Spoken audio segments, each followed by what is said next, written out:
till I fly with hours before your reply. You said he got his teeth fixed. I'm gonna break them. I've got a hot fire. He said he's got his sights set. I'm getting to ya. I've got a fist on fire. You feel terrified at the thought of being left behind. Welcome to the 2 Month Review, a weekly podcast brought to you by Open 3% and our Patreon supporters. This is Chad Post from Up on Letter Books. I am joined as always by Brian Wood, author of Joytime Killbox. Hello, Chad. Hello. And Katie Whittemore, translator extraordinaire. Hello.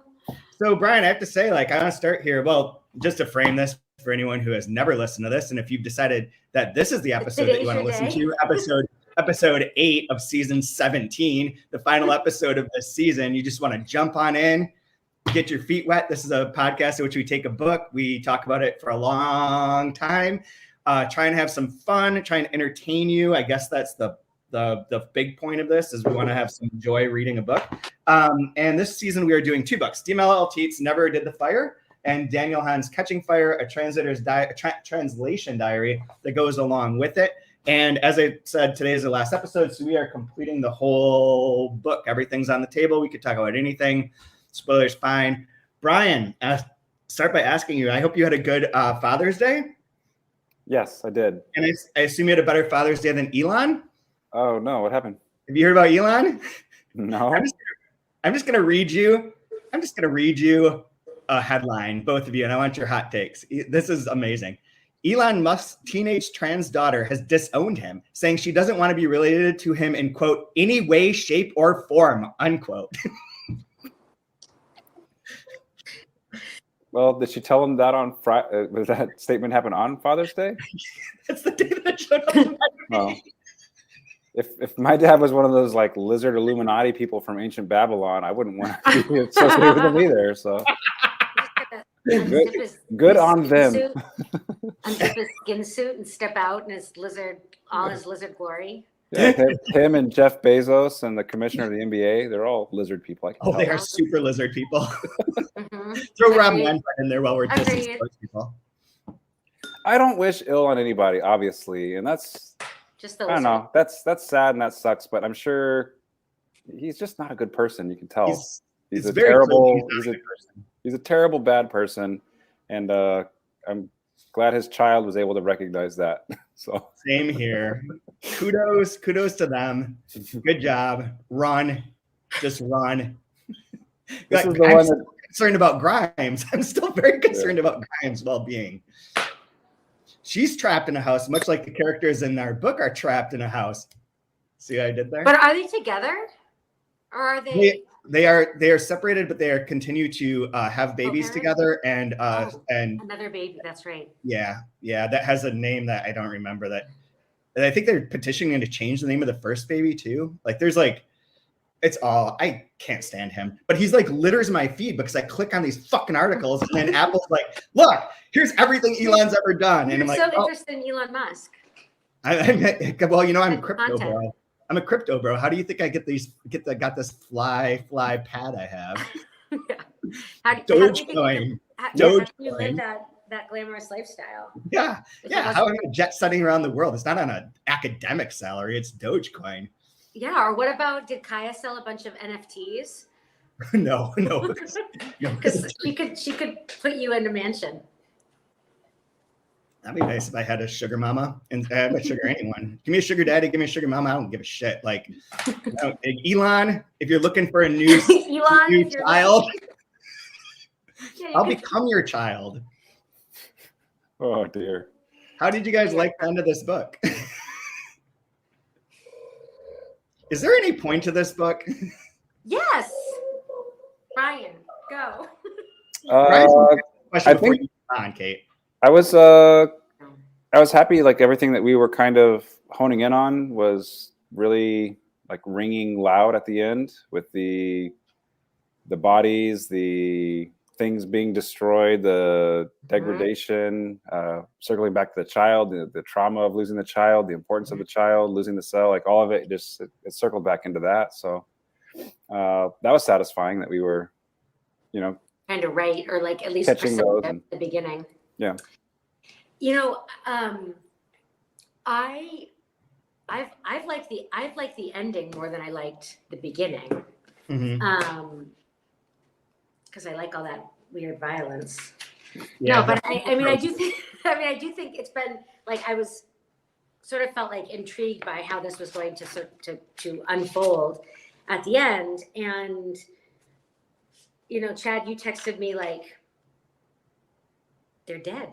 They're all dead. She's dead.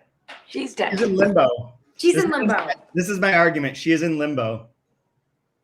That's a good. The whole book. I can see that reading. Do you want to expound? So what was? I don't want to go back into the text. Do you remember what line I found? No, but the untethered from time. Untethered from time. Okay, so here's my argument. Here, let me start with the full argument. So they talk about the ether. They talk about like there's a line on 150 where it says there's no longer any point in trying to guess, or it's not that there's no point because I know and Jimena, is it, how do you say her name? Jimena, whatever. Jimena knows that the two of you had another plan, a non-memo, secret word connected to an emergency telephone. You had planned it. It was necessary and it was fair. Yes, an emergency plan to dispose of the dead, the little boy and me, if we died. Yes, you did have it. Yes, that plan. And then on 155, there's now Jimena says to me, he killed you with a great blow to your head that destroyed your skull, and then he broke your hands. He knew he beat you to death. And on the very last page, we get, it's been a century with broken legs, my broken, battered head. There's somewhere else where it talks about the hands again. And I want to argue that throughout this, we've been talking about the hands being broken and the pain in the hands, the difficulty of moving in the legs, the bones, the dissolving of the skin and the flesh, the sort of skeletal nature of it, that she has been beaten to death and had her hands broken, is dead, and that the 100 years, the 1,000 years, the fact that they're living in a state of no time is limbo, and that her going out to work on the people, to like help the old people and the shit and all that kind of stuff is like her atonement for the crimes that she committed at earlier points in time as a active revolutionary. And this is a stretch. That one's a stretch. That one I don't really believe in. But I was and people die because of her. And then she is atoning by going and taking care of in her limbo these old people who are abusing her and are at their end, and that's how she can finally get out of limbo. But otherwise, she's stuck there. So she's a spirit. She's a spirit, and so she's not physically washing anyone's nether regions. She's just spiritually accompanying them at the end of life. Yeah, helping transition their souls from like their decrepitude into the next world. I don't know if you're going to get much of an argument from me. I think this is all set up to be an argument. I agree. I don't agree with that part of it. I think it could still just be physical memories of things that physically happened, but they all circle around the decay of bodies and loss. Everything is loss. Everything is decay. I think so. This is something I was reading yesterday. I was reading some articles and some reviews in Spanish on the original, and then in reading Danny's diary and like looking at how he has to parse how difficult it was because Diamela's language, there were so many internal echoes. He talks about the internal echoes, and even in this sentence that he kind of diagrams when you're talking about like the frente. So it seems to me that I can't remember what it was. It was one article was talking about how central to the novel in the original is the idea of like the decay of revolutionary language as well. And it's interesting because here at the end, she's talking about like sort of like these ghost figures. Like there's the other seven of them, right? Yeah. So it's her, Jimena, and the guy, and they're all like in bed. and then the other 7 are going to sort of like wake up soon, and they're going to be, with their everyday complaints and their slogans. And I think it's really, I think that maybe what was difficult to translate and which isn't as strong in the translation as in the original is potentially like this importance of revolutionary language. I mean, we have that with the inclusion of the quotes from Marx and words like cell, and the cadres and then this, but that all of that, like language and art, was also supposed to be a site of revolution, and that failed as well, right? In Latin America, if we're taking this as the example. So, and you do see that in Latin American literature, and even to some degree in Bolaño. I would argue, from what we talked about last season, is that the belief was that political and cultural revolution would be happening simultaneously, either like, they'd be happening together, or they'd be happening cause and effect, or as a result of one another, that there would be the artistic revolution was also not only possible, but like paramount. It was a necessary condition to political revolution. And so we're seeing like the political failures of the left, and we're also seeing the artistic failure of the left, and the failure of the left's use of language, which was this type of like material horse. I'm thinking of it in Spanish, historical materialism. Yeah, we're looking at the arguing over the Marx, the use of the slogans, the use of like this sort of tactical military language that is just as degraded as like the physical bodies of these people who are dead and dying. I hope that DMLO never listens to this, but in a way, is the representation. I like how both of your eyebrows shoot up. You're like, stop speaking. Are we live? Is it about Ohio? They are fair game still. But no, that I think that one representation of what you're talking about is the difference between E Illuminata and this book. That E Illuminata is supposed to break language, is supposed to break and change the way that you think of art, of representation of the body, of representation of society, the way that it like is uber poetic in a very fragmentary and challenging way that doesn't abide by the normal syntax grammar, normal use of language, and that this, by contrast, sort of does. So in a way, like I could see this being, I don't think that this is like a conventional novel by any means, but this is so much more conventional, almost as a reflection. That sort of urge or that impulse did not end up starting a revolution entirely. It may have had a big influence, but it didn't change. Kathy Acker doesn't have a lot of descendants. Well, what's interesting too about that is that, I mean, that makes sense in that, like, so there's, a whole generation of revolutionary writers who are now, how old? In their 70s? Yeah. Still writing, still publishing, and they're living in this century, just like what she writes. It's like, we're out of time, we're out of our century. And so, like, the failure of an entire generation to make both political and artistic, lasting political and artistic change. Like, there's a sort of decadence and decline in this book that I think also speaks to not the decadence and decline of her as an artist, but in terms of what is possible for art. Yeah. Right? And what art can make possible. There's a sort of a sense of failure, of fracaso there. It's all been co-opted, and the baby dies at the age of 2.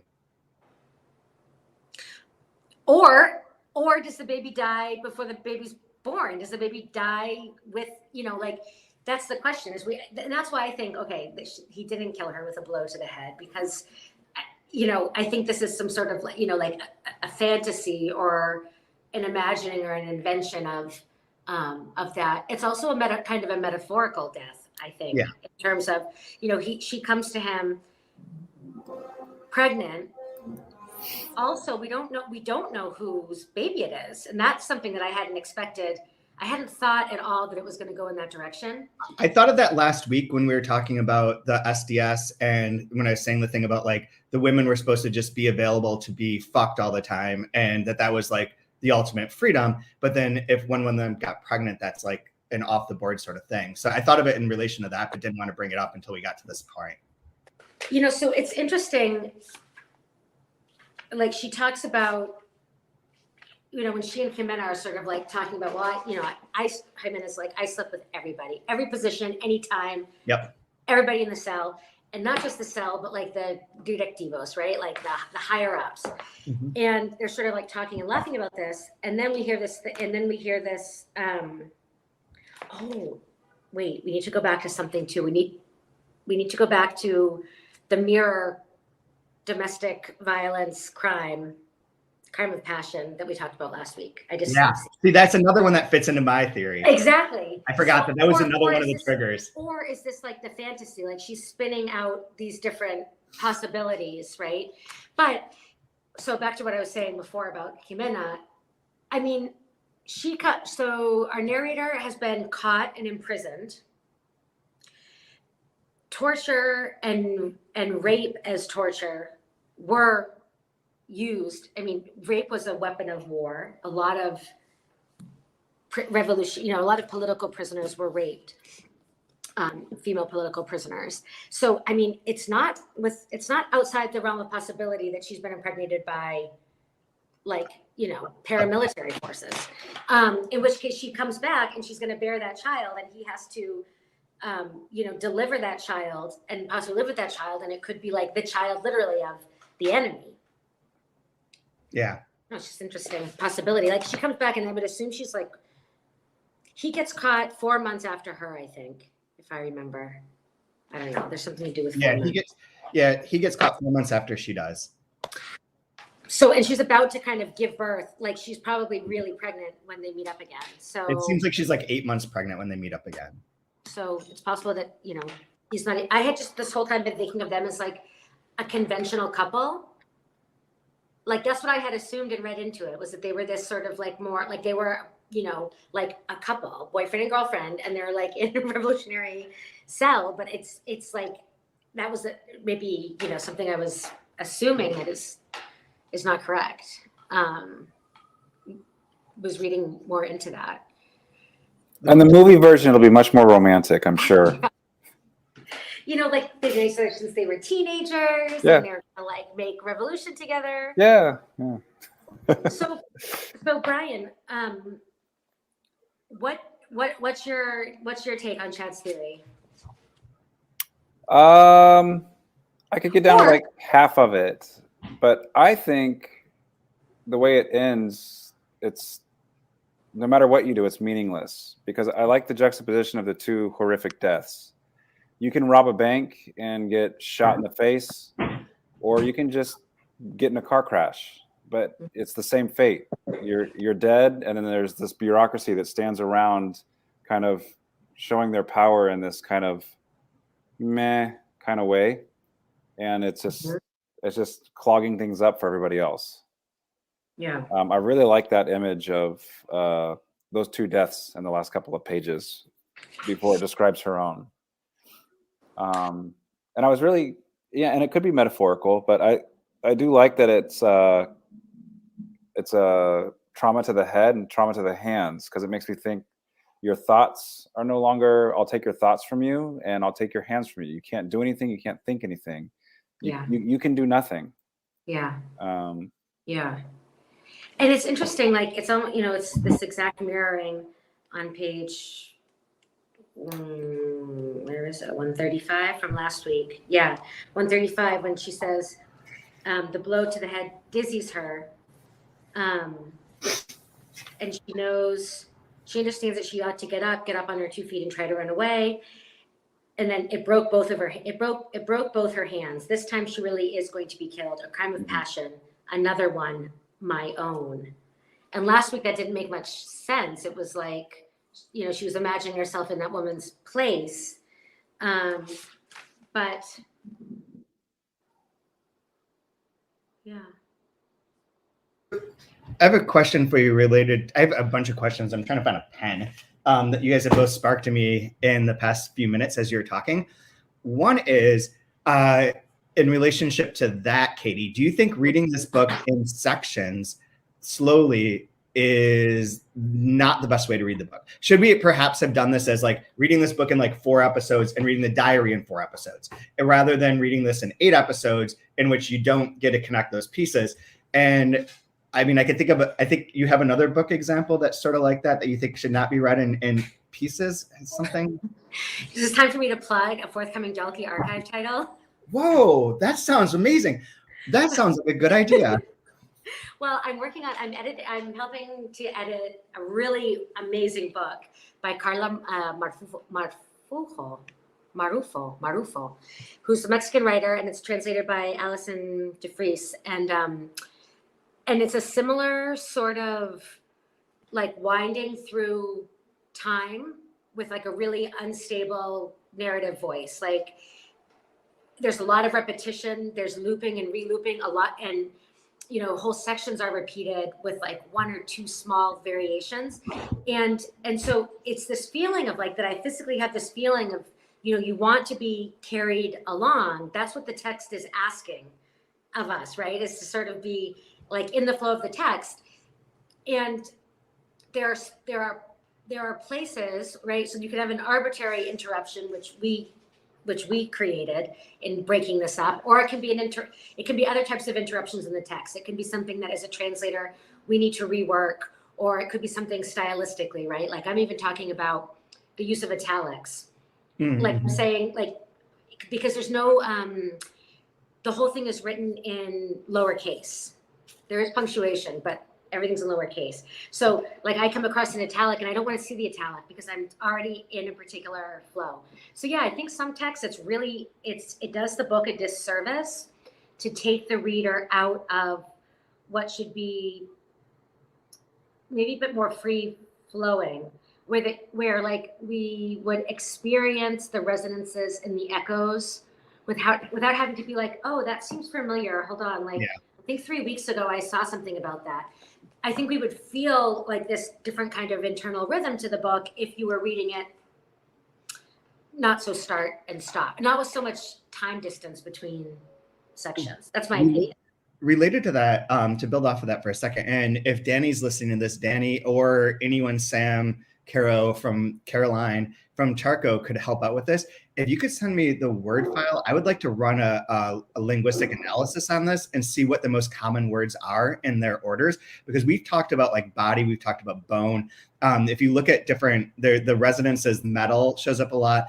I would love to see that. I know that it's like applying math to literature, but like at the same time, I'm very curious as to like what those main words are, which is like this is like a double hinge sort of question. But the other thing was when you mentioned about the degradation of language and of revolutionary language, what is revolutionary language now? Like the revolutionary language that is most prominent in my mind is that of the 60s and 70s, is the Communist Manifesto, is the historical Marxism. I was like a Marxist person, took Marxism as a freshman, and like was very into that sort of linguistic nature and that way of like analyzing the world for a long time and like in college and elsewhere.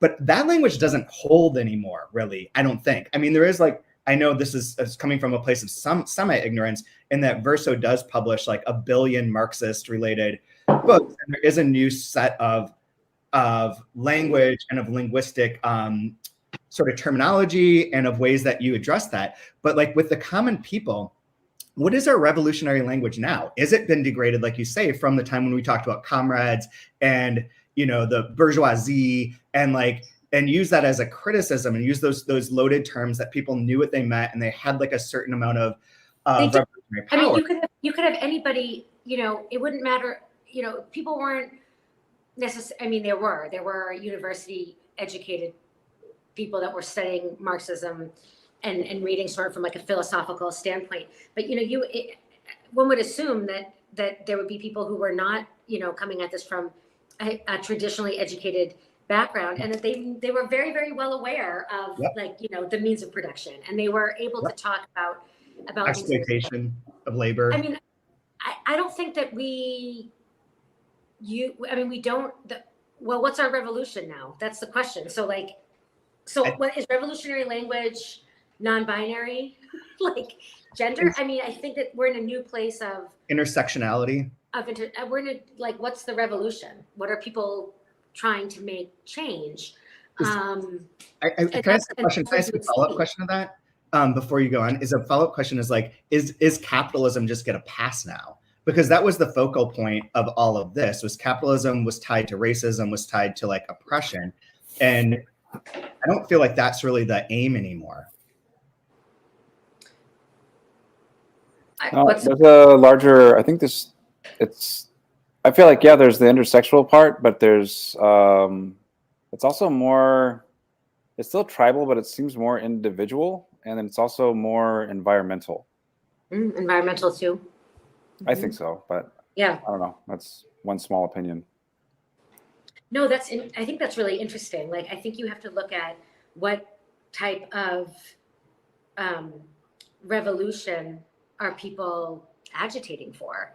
And then it would be very interesting. I'm sure this is being done in social linguistic classes and research across the world, but to look at that language of sort of activism, climate change, other types of advocacy. I don't know. I don't have one of the books I was going to recommend for a future season, the 2-month review, is this one. Is I Hotel by Karen T. Yamashita, which is a long book written in English, but it is very much about the West Coast sort of revolution in this period of time, the 60s, 70s, and especially related to Asian American communities and the Black Panthers and that part of this sort of movement. I kind of feel like this is sort of going off topic from these books, but this book does inspire in me an idea that we should do one of two different types of a next season, one that involves like digging into the revolutionary side of things, because this sort of inspires me to think of more of like Vineland, this book, things that are in that ilk, that there was a particular moment in time in the world history, but especially American history, in which things were at play, and it has since like changed, altered, denigrated, or come down from there, been co-opted. The other is that there's a series of authors that are like Anne Quinn, Eva Feige's, what you just said about like the repetition and the echoes or whatever. Eva Feige's Nellie's version, which we'll be reprinting sometime soon, which I absolutely love. And B.S. Johnson and that group of like British experimental writers did things that were similar to this, but maybe also interesting. If we did a set of their books, that could be really cool too.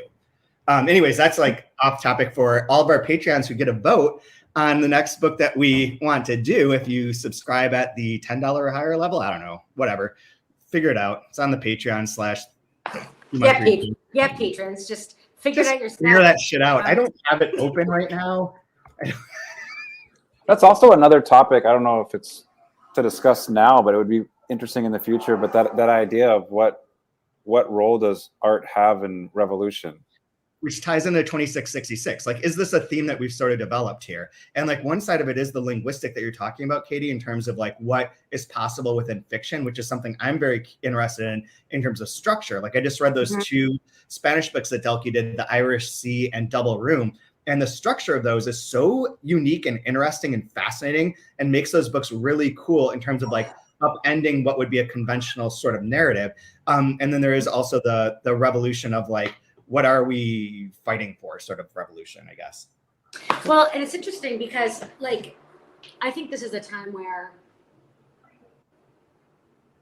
I see this sort of difference in generations, and truly like in things that I'm interested in and what I read and what I wanted to talk about and learn about in college and beyond, and the types of books that I liked and the type of theory I liked, and seeing like now I'm like, wow, like I am out of step in a lot of ways with like what's happening now. And so, in 2666, like the idea that like, well, what has the university become? What is the university? And it's like, yeah, well, those are the olds that say that. Like the olds can, be complaining about what the university has become, but there are people who are that they're living that life. They are making the university at this time. And so, yeah, but I mean, I do think that's really fascinating. And I think it's interesting too, to look at, I mean, I would be really interested in looking at sort of like the most revolutionary literature being produced now? Like what's being written in 2022, 2023, 2024 that has like as at its core, like a revolutionary attitude?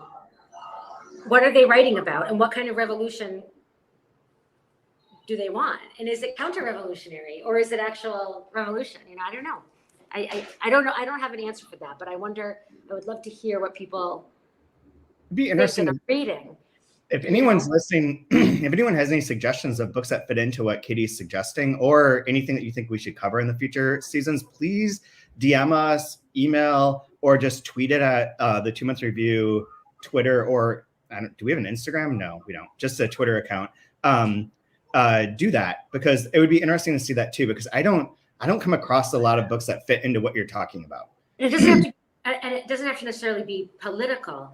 But no, but I mean, like, just generally speaking, I feel like things are fairly tame. I mean, well, I don't know though. I mean, no, I don't think that that's true, but I think that our concept, I think that we still have a concept of revolution that harkens back to a time that where we were not. I mean, we're like receiving these stories from the generation that was before us, and even just a little bit before. Yeah, like when we read Native Son by Richard Wright, like it really hits home for us, right? Exactly. Yeah. Or like, yeah, I mean, I think that there are revolutions. Yeah, but what is that book now? Like right now? Yeah, I do want to know. I do want to read it for sure. What is that book right now? Yeah, I don't know. Are there books like that right now, or is that happening other places? On Twitter, for example. But more importantly, does it even matter? Does it do anything? Does it move the needle? No, well, but it does not mean it's not necessary. Right. And essential. Right. Or does it move the needle, but the needle doesn't move very far? And is that, I don't know. Is that what progress is? I don't know. Somebody smarter than us can tell us. Absolutely. Okay, so the diary. Chad, are you still there? Are you awake? I'm awake. I'm looking up stuff.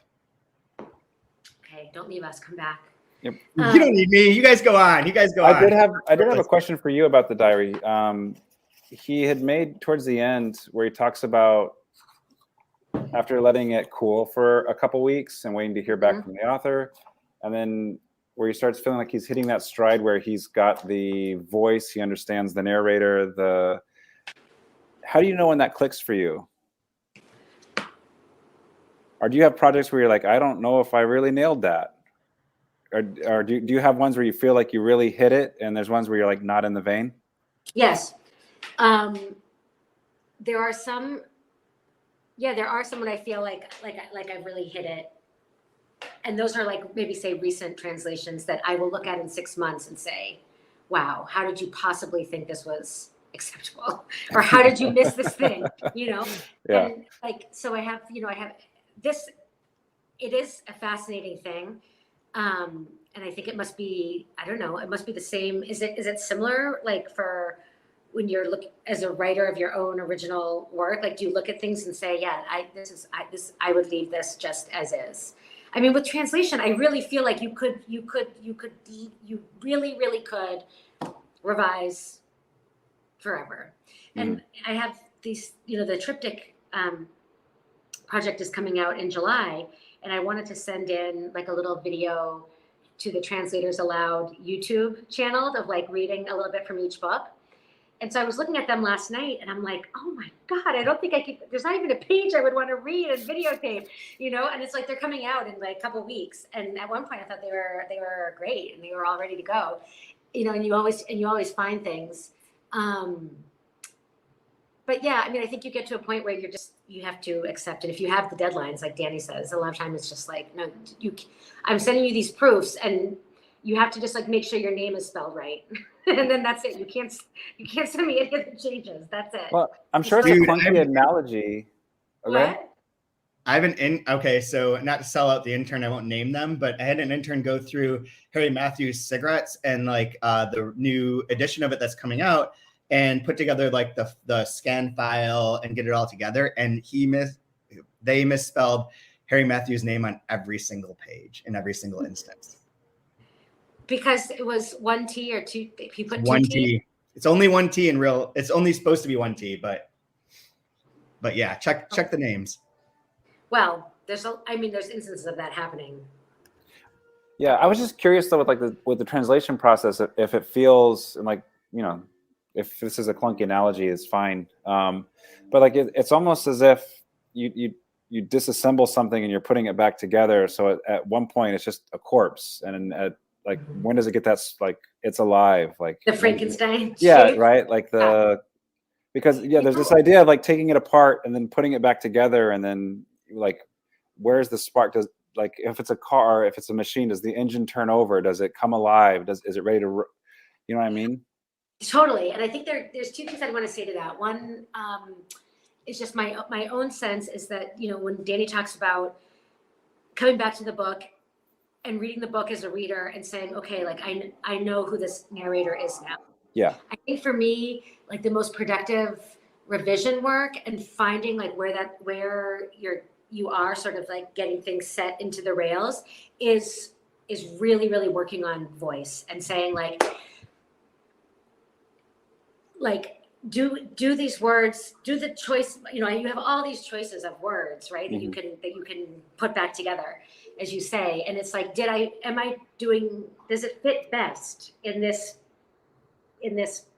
puzzle piece, you know? And when you kind of feel like you're nailing the voice, I think that's when the book really starts to come together. Robin Myers has a piece out, an interview out in Latin American Literature Today. I just was reading it yesterday. And she says it so much more eloquently and beautifully than I just said. And I think I'd love to link to it, out in the show notes if you make a note. But she talks about approaching translation as a cover artist. Okay. Like as a band. And I thought that was perfect. It was like, like you're going to have your own riffs and you're going to, you know, I mean, it's just perfect. I think it's a wonderful analogy.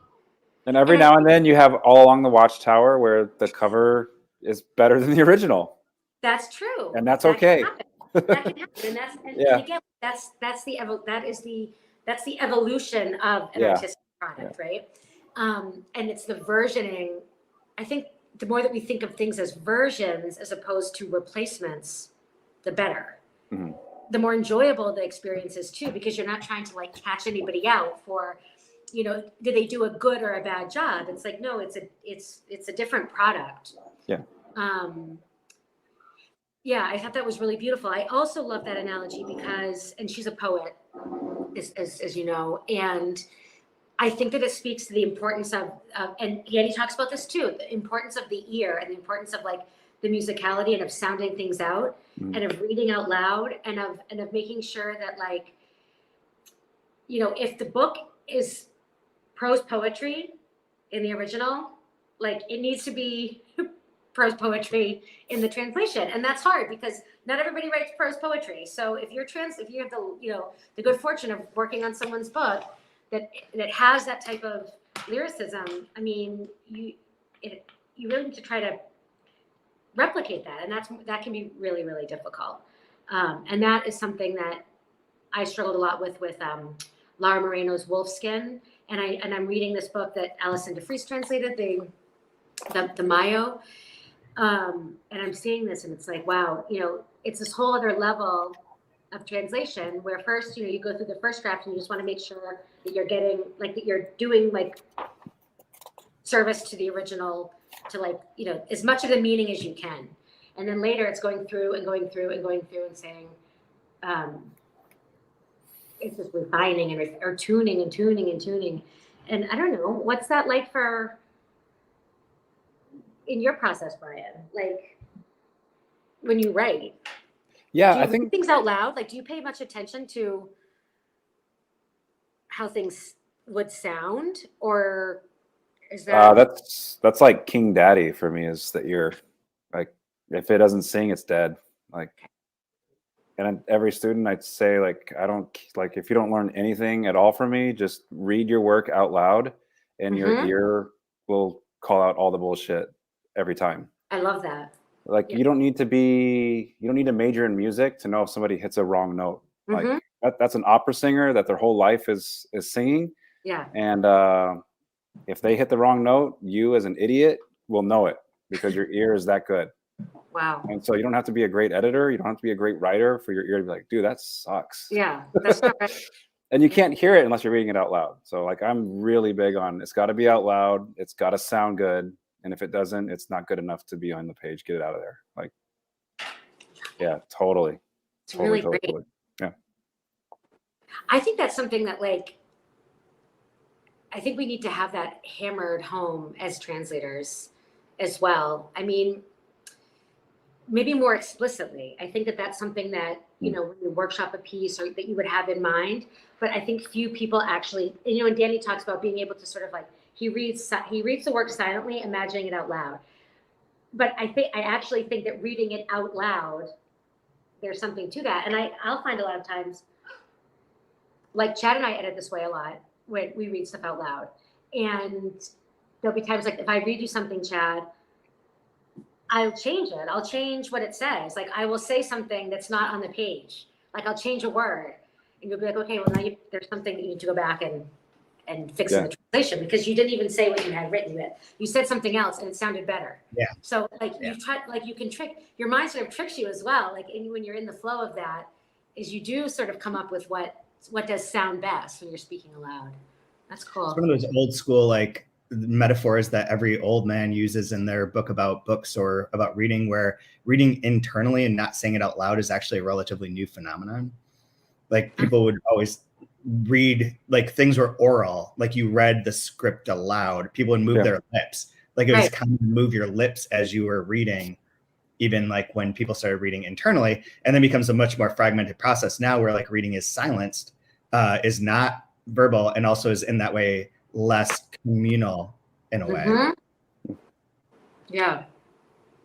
I like this example. You do in your eyes, you do trick yourself in your mind into like what was there and what wasn't there, which is the difficulty of not reading it out loud. Right. With someone watching you, or watching the words at least. You know what was weird? So this is weird, but I'm going to just bring this up because I've never had this happen before, but it is an option for translators and for writers, just so you know this. So Katie, this happened with you and I a couple of weeks ago. We were going over your sample that you did for Nuria Labari's new book, of whom we'll be reading tonight. Tonight is Wednesday, June 22nd in Valencia. If you happen to be listening to us in Valencia. If you're watching us from Valencia, come see Nuria Labari. In like novel, the last in like a few hours. Yeah, what time is it? You can make it, guys. So if you can fly over, get there. Well, maybe we have listeners in Spain. What's that? Maybe we have listeners in Spain or in Valencia. I mean, we very well do, and I think we do, but like, I don't know if they're watching us at this moment in time. But the point is not that. So Nuria's book, when I open up the Word file, I hit something and it started reading it aloud. And there's a feature within Word that will read aloud to you what's on the page. So if you don't have someone, you can hit that. It sounds awful. Like, it's very robotic and like it's not even Siri level, but it does force you to see and hear each word and see what's missing.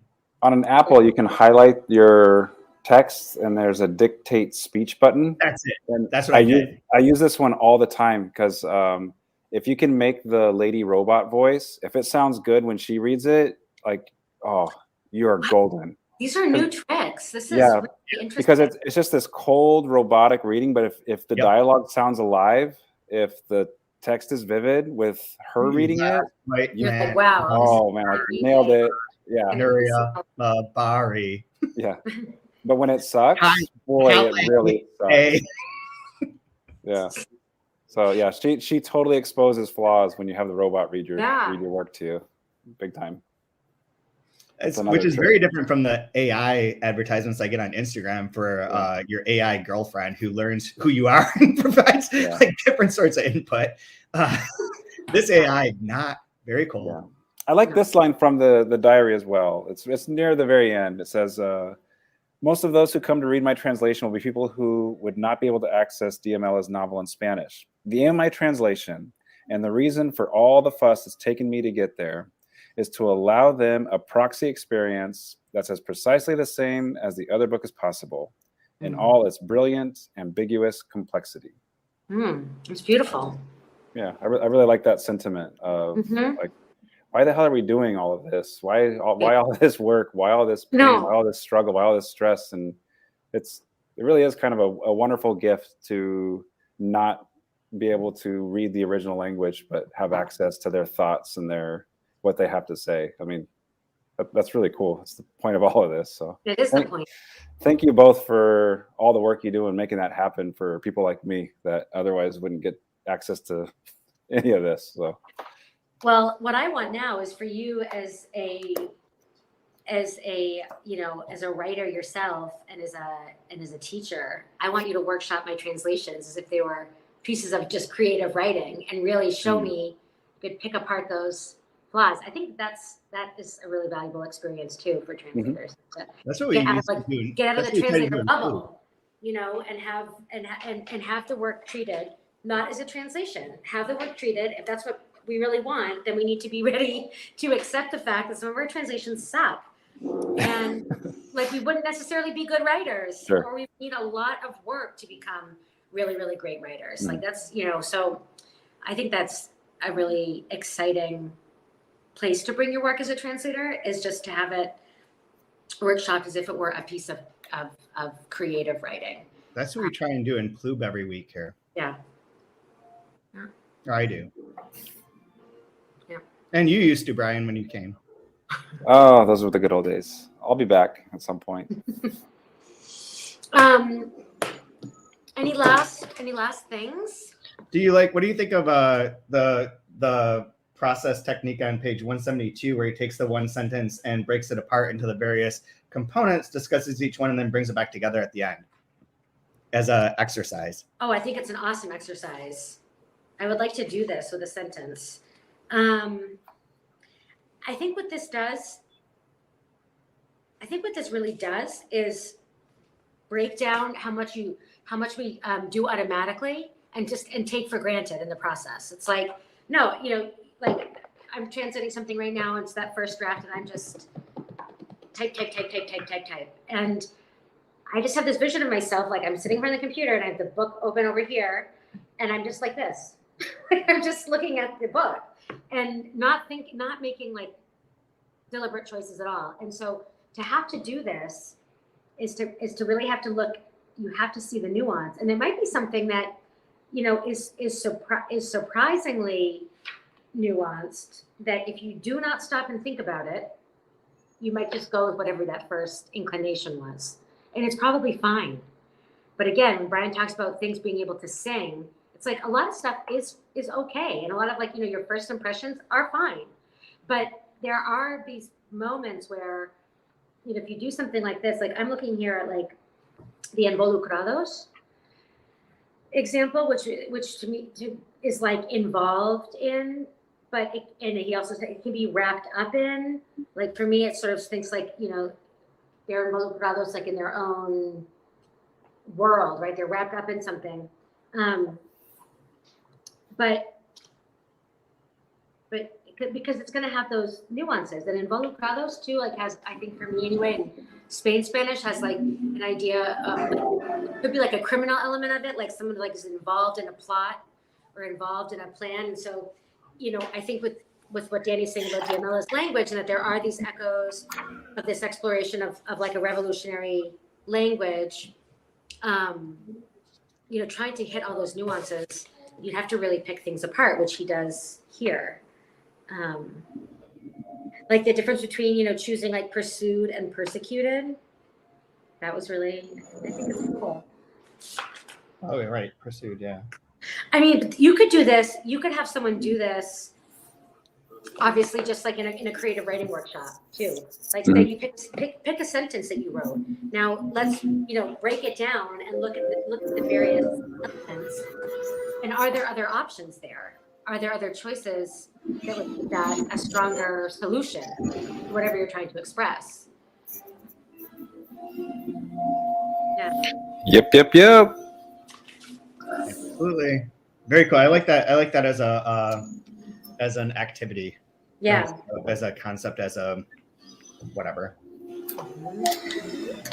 Mm-hmm.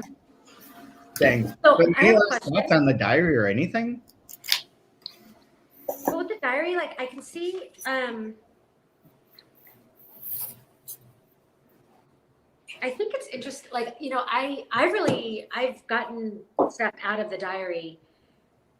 I think it's interesting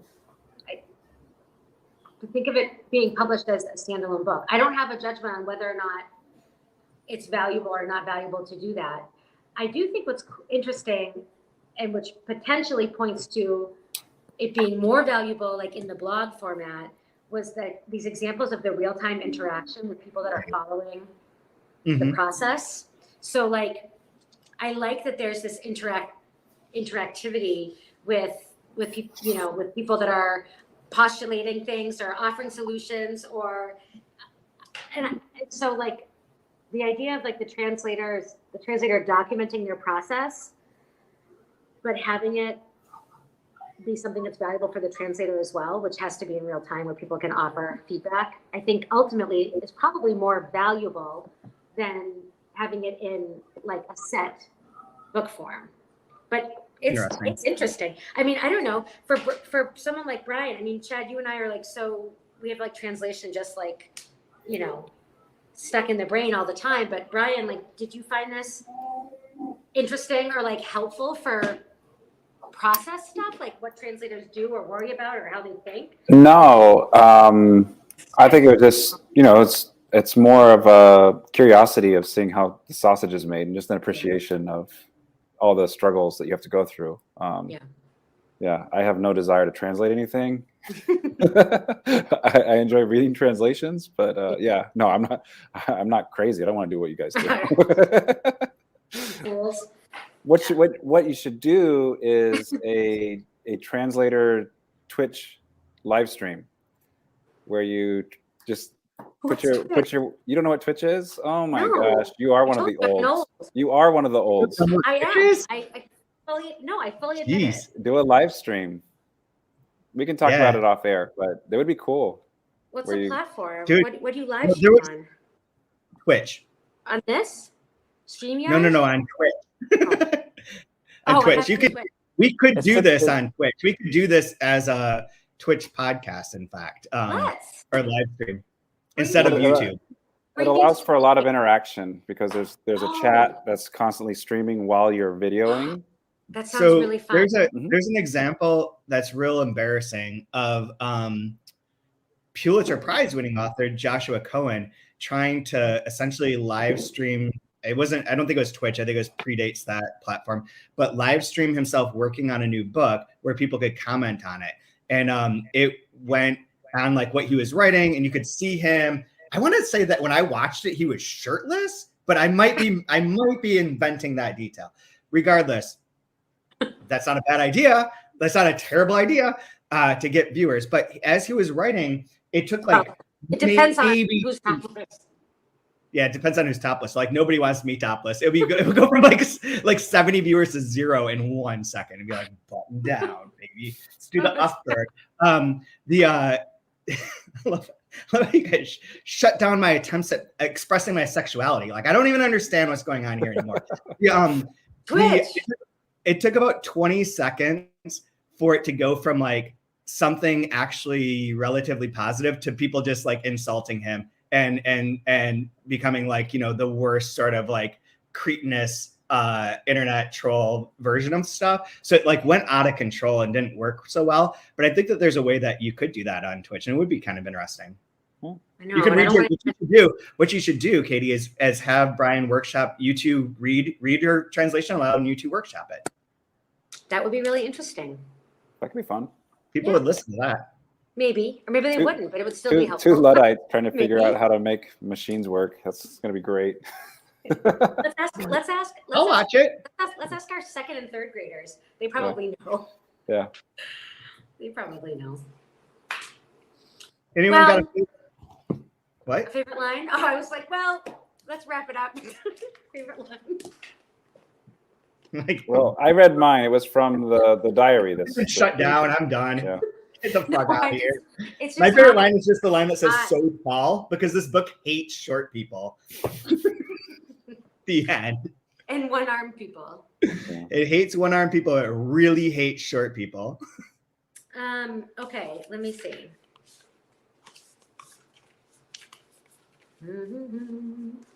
And while she's finding, remind us how we're going to know what our next project's going to be. I don't know. We'll have to talk about that. I did look it up, and I think I'm going to change it. But like, we'll change it so that at the $10 level, you can vote on the next book if you're a patron on the Patreon platform. At the $10 level, you'll be able to vote. We'll put a poll up there for anyone who qualifies for that. And right now, it's set to be at the $25 level, and I'm changing that. Okay. Just FYI for anyone listening, it'll change. This is so capitalist. If you have some money, you get to choose things. I see how it is. Yep. Well, I'm pro-capitalism now. Revolution is over. Yeah. Okay. Got to get you guys some microphones. Gotta get some cash. Yeah, seriously. I've got headphones with the cord still, so yeah. I know. I was gonna try and use these in here, but like last time I did that, it got all jacked up. So I figure I just will go with this. But yeah, we are the most low rent. Mm-hmm. I don't really have a favorite line. Nothing favorite. Oh, that's not true. I guess I like this. I thought this was pretty funny. When, so Jimenez telling her over and over, like, he killed you, and he and like Gomez had the plan. Mm-hmm. And then the old cells arrive, frozen or frightened or severely faulty. They all arrive, and I almost don't recognize them, but there's no reason I should remember every one of them, right? The bed, our bed, the usual one, resembles a sub-proletarian hostel from another century. And I really thought that was a great image. I forgot I had one other one, was that because this shows up. So two things showed up in this section that Danny talked about earlier and that we kind of went over, but we didn't have the referent part. One is investigating judge on page 140. That finally shows up here, but we talked about that last week in terms of mothers don't and in terms of like whatever. And then hoik on 144. I hoik them up into the washing machine with all the strength I have. I take off my plastic gloves. That's a word that earlier on in the diary, like way earlier, he's like, I love this word a lot, so I'm just going to include it. I'm going to find a way. Yeah. Or like, he's like, I'm glad that I had the chance to use this word that I really like. So props. That's the other one. I'll go with so tall and hoik. That's my line of the week. It is. There are 3 words. Got anything, Bri? Nope. It was a good... Well, he already did his. Oh, he did. Okay, never mind. Yeah. Whatever. Okay. Next season, maybe? Yeah. Something else? Sure. You guys send some suggestions. And anyone who's listening, send suggestions. We'll find something fun to do. It'll be a good time. Yeah, just torture us. Something long and something difficult. It's always my favorite. Something that I've been looking up. I've been looking up the whole time we're talking. Most revolutionary books of the past few years, and I shared this publicly, which I didn't realize I was actually entirely doing. But not this line. There's one that's the most 7 revolutionary books by Latina women, and it's like House of the Spirits, like In the Time of Butterflies. And like not what we're looking for. I wasn't able to find any good list of like things. So I asked a couple of booksellers as we were talking to see if they could send us a list of like other books that might be under consideration. But anything that anyone who's still listening, please send us whatever books you think we should cover that are long, difficult, fit in, that you want us to talk about, that you would appreciate hearing someone break down, that would be fun for us to read. And then we will put up a poll within the next few weeks on the Patreon site. If you're a member at the $10 higher level, you will be able to vote.